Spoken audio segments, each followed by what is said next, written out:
Well, I'm back at here, Forest of Fallen Giants, and I'm about to go and fight against a boss monster, but I'm gonna do it a bit of a trick employment before that. And of course, I have made myself more powerful and warrior than I was. Actually, quite noticeably. Oh, that idiot just blew himself in the air. I guess that's some sort of application of Lipchisky's method of safecracking. But as it appears, I just have to respawn them with a very quick sit on a bonfire.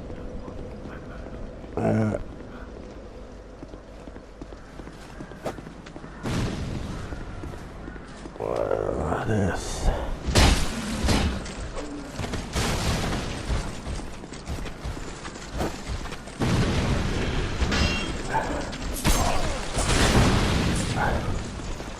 Oh, damn it. Well, of course when you mess with balls you're gonna get gored. That's a nice word. Gored. It implies that whatever it is, it's painful and violent.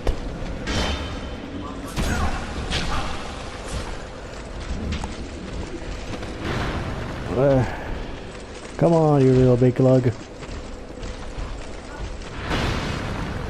You are big, alright, but not practically.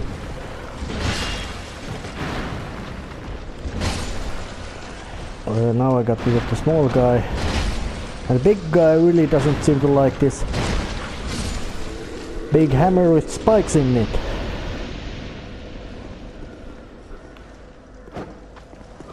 Oops.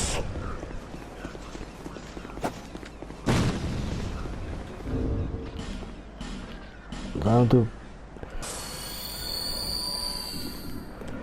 chug a bit of, but that bird over here drops down the pursuer, a guy with a big armor and not so friendly attitude, and he wants you dead. Thoroughly. But I intend to make him dead. It's gonna take a long time. And you can only fight him once here. You can fight him multiple times, yes. But here it's just once at this place. If you run off, he'll leave. And you have to fight him elsewhere. He is one of the recurring things in this game, but not a recurring boss.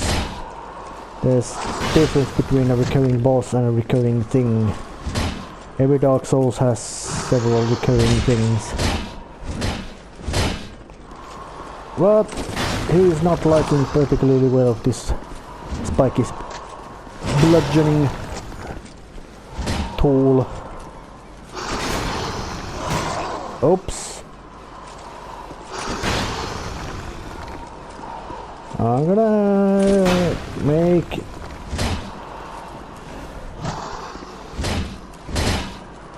come on, just the bleeding. And of course, being a spiky stick, there's a quite bleeding status effect in this, but it ain't so powerful in Dark Souls 2 as it was in Dark Souls 3. Or correction, Dark Souls 1.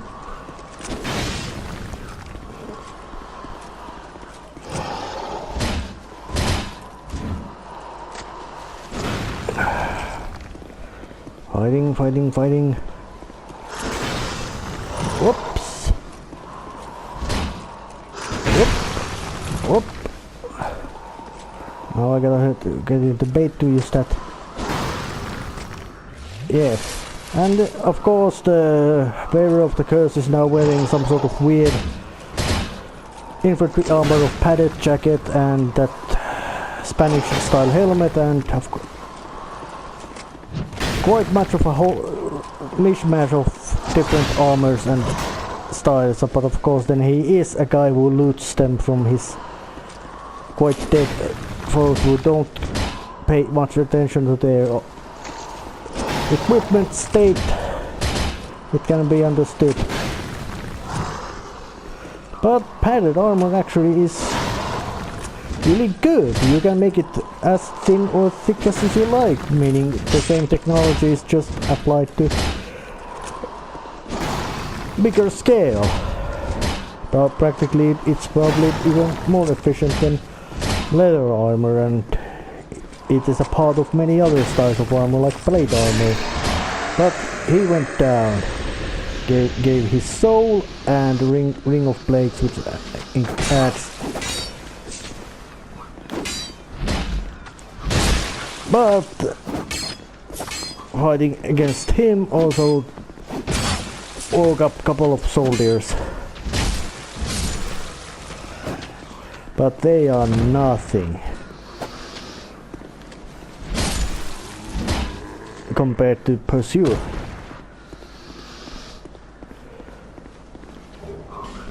And shot of Estus flask.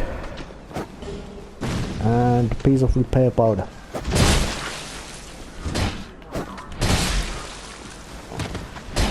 Now that would be really hilarious that I managed to defeat the Pursuer, but then get myself mangled to death by just regular infantrymen. But I guess I have to go and return and make these. Actually no, I'm gonna just take a bit.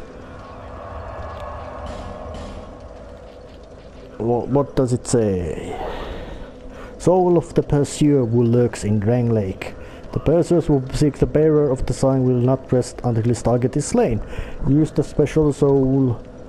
Yeah, meaning you can make weapons out of every boss soul, or better say every boss has a special soul and you can make weapons out of them. Mostly they're just big swords and stuff, but some of them are actually, I'd say, best weapons of their type in this whole game. Not necessarily great swords, I'm not a fan of those big choppy swords. They're impressive, yes, but I don't just feel home with them. Let's take this elevator down.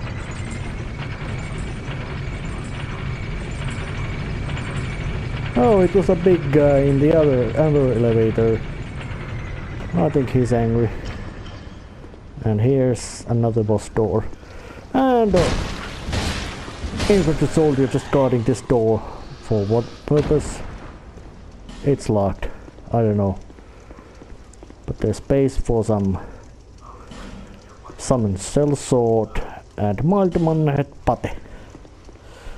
I'm gonna summon them because I do not ever intend to make them this some sort of. And sellswords wearing quite impressive armor and with a big impressive glow. But time to go and face the boss.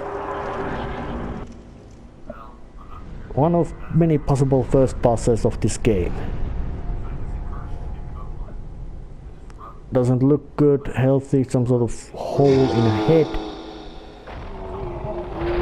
And its stick ran right through it, but he just gets up. But knowing that thing which has been in the rock for a long time, that must be very old, and it's big.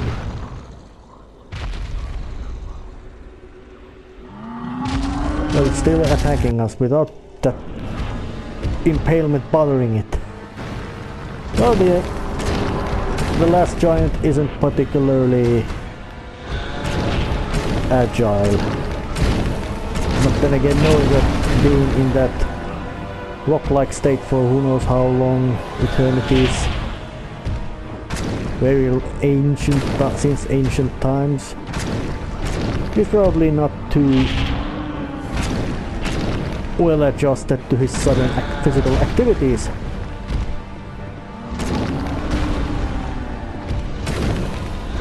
But I'm gonna use the old-fashioned method of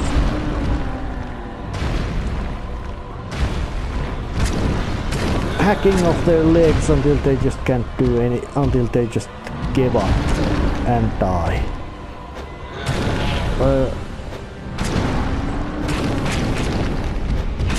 Oh, and the daggers don't do much. And look at that, he's gonna rip, he takes off his arm. Maybe it was gangrenous and he just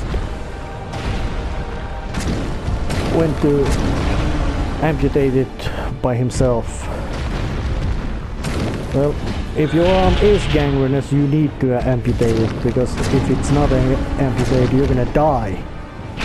Of course, that depends on how widespread the gangrene is. But he took his own gangrenous arm off and he's using it to smash us off. But it's probably...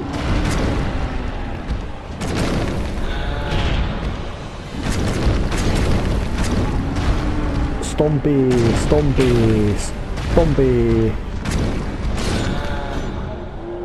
But he went down. And we got I got the last joint key and soldier key. So it's time to start, get back, cash up the souls for some practical uses and all that kind of stuff, and return here later to see where all this stuff ends. Well, actually I didn't cash in yet, but I noticed that the things, of the places it can open, one of them is practically complete dead end, it leads to nothing, and the others are just so close that they can be shown similarly. But yeah, use the soldier key. Going forwards, and there's a chest, and opening it. Ring of Restoration. And I got back attacked by soldier. But now I equipped the Ring of Restoration. And it makes hit points regenerate. Not a big deal in this game, which you have several hundred hit points, but it is there, and that guy is a scary looking dude. Let's hope he's not gonna follow us so much. Well, he ain't. So I'm not gonna go and start dueling with him, although that guy is a big Chekhov's gun. You're gonna face them a lot, but a lot later as well. They are not meant to fight against guys wearing scavenged padded armor. They are meant to fight something much more bigger and more dangerous things like dragons or giants.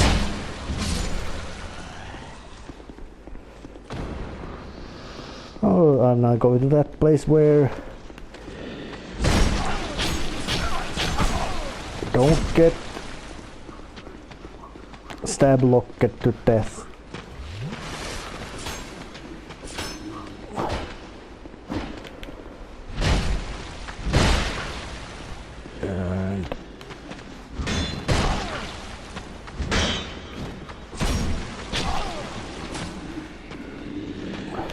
Yep.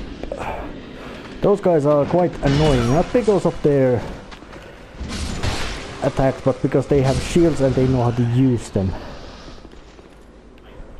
Those kind of enemies actually are usually worse than the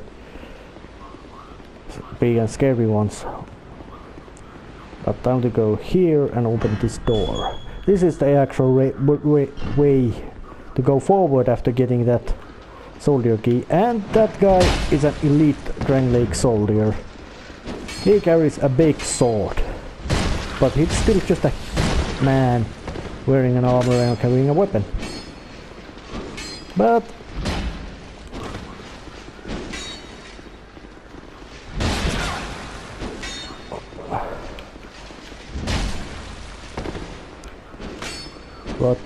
even if you are fighting just a man wearing a armor and carrying a nasty looking sword, it's not wise to pick fight with something like that. And they drop some stuff, and of course sometimes they will drop that sword for you to carry. It's quite decent weapon, and it has the natural bleeding effect.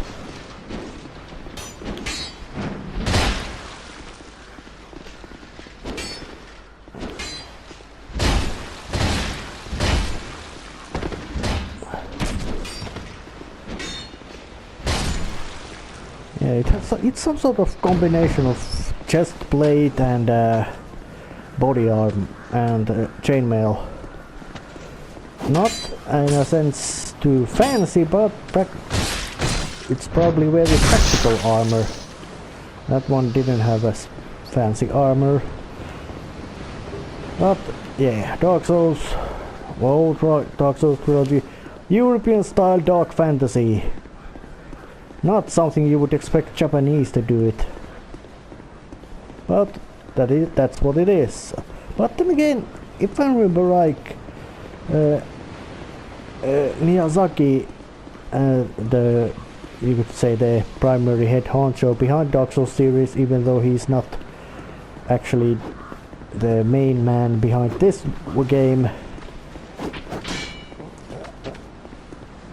used quite much of European style of story narrative tropes and ideas in this, as in to say that story is not told explicitly through the game's dialogue or cutscenes, but more like item descriptions, landscapes and visual methods. Not, we should say, the story is implied. It isn't. What is directly told is very minuscule. Grand Lake equipment, and that set is actually very good one in keeping you safe, or as or Saruman might say, alive and unspoiled. But that guy is nothing but a big lug monstrosity which can be smashed down. Oh damn, I made a mistake. Oh, but nothing that I can't just fix by going back there. I have to get that place where I went. Yeah, there are a couple of dead ends which have some goodies which probably are not necessary, or can be, but not, at least not right away.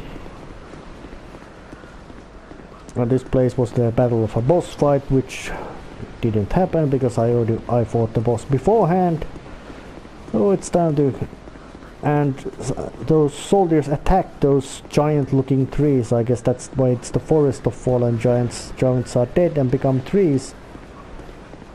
But here's a nest, and like in many in Dark Souls 1, nests have meaning. A bird grabbed me. It brought the pursuer, now it took me. It probably isn't so keen about where it goes.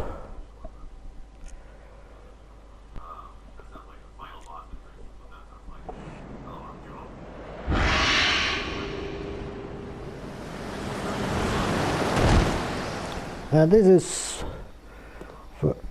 one place that isn't connected to anywhere else. You can only get here by that bird. And it's the Lost Bastille. And before French Revolution, Bastille was an infamous jail in Paris. But here it is also some sort of prison or fortress or whatever, and I think it's next time I'm gonna start exploring it thoroughly, so I'll be seeing you then. See ya. Actually, I lied a bit. It was not the end, because I'm gonna show the other route that can be taken right at the beginning of the game, which leads to another path, and that makes Dark Souls 2 a bit more open at the beginning, as in Dark Souls 1 you have practically 3 ways to go, and one of them is practically blocked by very strong enemies. Third one has a lock that you cannot open unless you have a gift of key of opening that door, and even that leads to a very unpleasant place where you don't want to be. And the third one is the one which is, well, it's the one you are meant to take, at least by the enemies and all that. But in this one there's, well, that forest of fallen giants is practically the place you are meant to go, but nothing prevents you coming to this place either. There's waterway and some corridors. And I like resting, but I don't intend to go fighting. And there's that Hades Tower of Flame. And some weird eagle-like statues, and dude not friendly looking at all with a big sword, and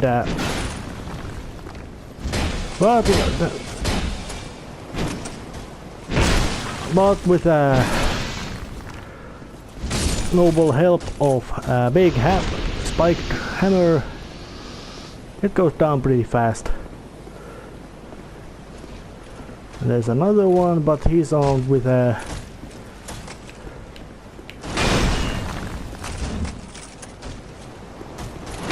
very crushy hammer.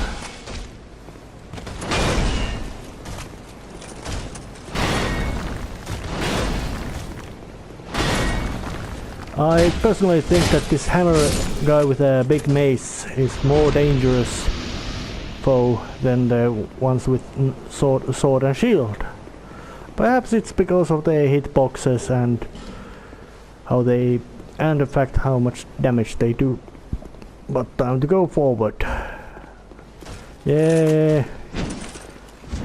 The basic law of the game states that these are some sort of undead, as in to say even more undead warriors who still guard this place. And there's practically nothing inside that all hiding armor, it's just an armor itself doing things. Oh damn, I forgot to use the bonfire over there. But I'm gonna go and fire it up just to make it easier to get here, but I'm not resting yet. I don't want to respawn those enemies. I mean, killing them is not impossible task, but it's a hassle. A hassle is always an unpleasant thing. You do not want to pick fight with those guys. Not yet, at least. They are very strong. Although you couldn't actually say they are very strong, but they are fast and quite relentless. And with a bow you can aim freely and also stick some arrows to foes far. It's not the most efficient way of doing things, but it does give you the first hit against many enemies. And there's one very scary looking armored dude. Well, actually, when you think about it, Dark Souls mostly is about scary looking dudes wearing armor and doing their best to kill you, usually being good at it.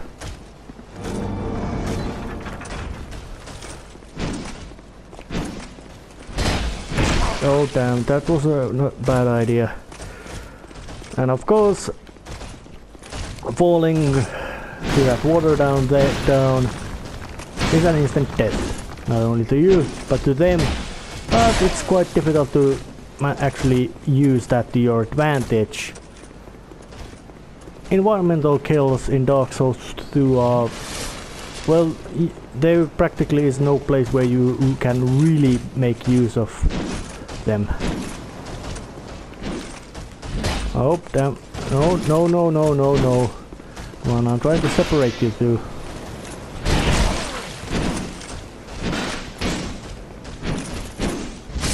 Now, one down, meaning the other one goes down without much of an effort. Cracked blue eye orbs. Those are objects used in multiplayer, and how to use one of these life gems. They're really handy healing object, although they are not that kind of healing object you would actually. Well, Dark Souls 1 they had only spells and Estus as your healing items. This one has also those life gems. They don't heal you instantly, they heal you gradually, and you can use them in a real rapid pace and make yourself a really strong regeneration. But that guy is not willing to. Oh, yeah, the knight.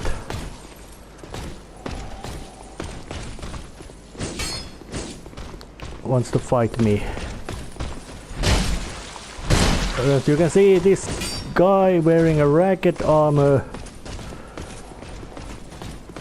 and carrying a sword is practically even more tough and dangerous than those big armored dudes. But luckily you can just they get hit stun more. I guess that's the poise thing in this Dark Souls games.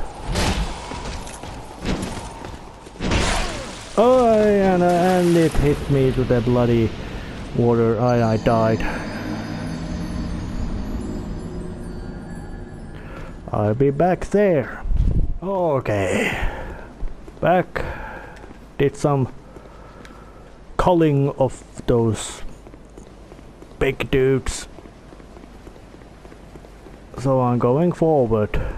This is the actual direction that you're in a sense meant to go. Yeah, you just keep resting. You burned it. But that guy, well, he's a bit of a stubborn. He's sitting right next to that chest, and you can't get to open it because he likes leaning on it. I think it's time to.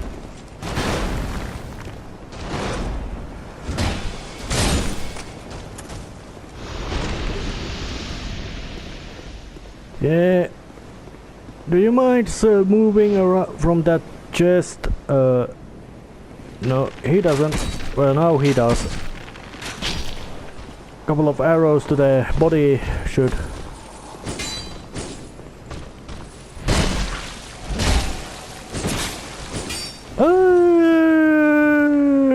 Moleskis. He went down. And now I can open it. Yeah, and it's not a monster.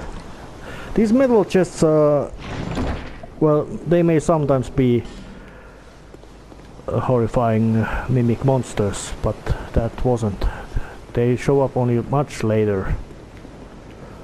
So it's time to go to this place with a mist. And mist always tells that there's a boss. Dragon Rider.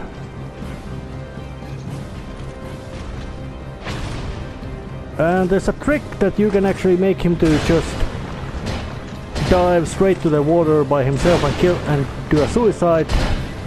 But I didn't manage to do it. For example, as he is quite weak. And that's it. Dark Souls boss level weak. He is still capable, more than capable of ripping you to bits. But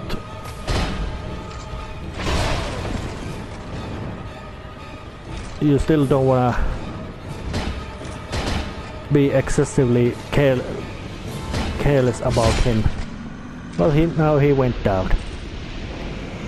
Achieved victory. And I gained the Dragon Rider's soul. And it's time to keep going forward. And there's a woman doing some sort of prayer. Let's talk to her. Are you from these parts? No. My name is Lycia. Well, nice to meet you. I have come to spread the art of miracles, a practice of which I am a disciple. Oh. I can see that you are well suited to comprehend their wondrous power. Well, that's nice. But the cost of it, that's for your heart to decide. Well, let's have a buy some stuff. She sells magics, which say cleric spells, and some items. Let's have a more I'd talk. heard awful rumors about this place, and I'm afraid they were all true. The king, gone. The earth, ravaged. The burden on the people weighs heavy. I fear that, by now, they may have scarce room in their hearts for miracles. Well, I haven't met practically anybody sane, so I don't know about that. Why did I come here? Well... do I need any other reason than to spread the gospel of miracles? Well, that's actually really, My in a preceptor sense, always good. said this art should be shared with the world. And such is my only wish. Well, that is very admirable from you, lady. Sometimes I fight the urge to pack up and go back home. It is... well... I must do this. And being out here all alone only makes this a more fitting test of my fortitude. Oh. I guess No that's need something for about... miracles. The gods frown upon such soul scrimpers. Actually, no, it's just that this guy doesn't have much faith. It's time to open the bonfire and use it to go even further to this place. If this was the Hades Tower of Flame, I guess this whole place was something like a Hades fortress. But who was that Hades? We didn't meet him. She wasn't it. I guess it's something like just a place named after it, like. Well, Lincoln Memorial is a bad analogy, as that is very clearly. There's a very clear and defined reason why it is named Lincoln Memorial. And I was one of those armored dudes. Souls, corpses, or not weaponry. Most of them are something you are actually better say in my way of playing are not so necessary. But I do sometimes hoard. But I do hoard them, especially if they are very rarely gained. Oops, and there's one of those soldiers. It's wearing a halberd. But oh, you are and hammering him to the back of the head. He went down. Yep. Scary looking and very strong, but not so easy. Sublime bone dust, that's actually a item you use to improve, upgrade your Estus flasks. Quite similar than the souls of the firekeepers, but well, firekeepers are no more. And I'm going with this clanking lift down below the water line, actually. And my chosen undead looks quite bad, quite rotten. Actually, not rotten, more like mummified, like something who has been here around for a long time and started to dry up. And that thing is a basilisk. They are very dangerous. They don't have any petrifying gaze, but they do spew equally petrifying fog at you. Meaning they don't need much of power to be very... Though actually they can practically insta-kill you. But luckily they're also very squishy. And of course enemies do same type of enemies do grow in power, And that guy over there standing was a stone statue, not a person. But so it's time to go through this corridor, or better say a tunnel, which opens to a big cave of maze of stalactites, with another bonfire to be light up. Yeah, the presence of bonfires and the fact that you can travel with them with ease makes Dark Souls 2 to be just so much more convenient. And there's even a harbor in this place with a boat. And it's time to actually end this episode here for real. And I'll see you next time.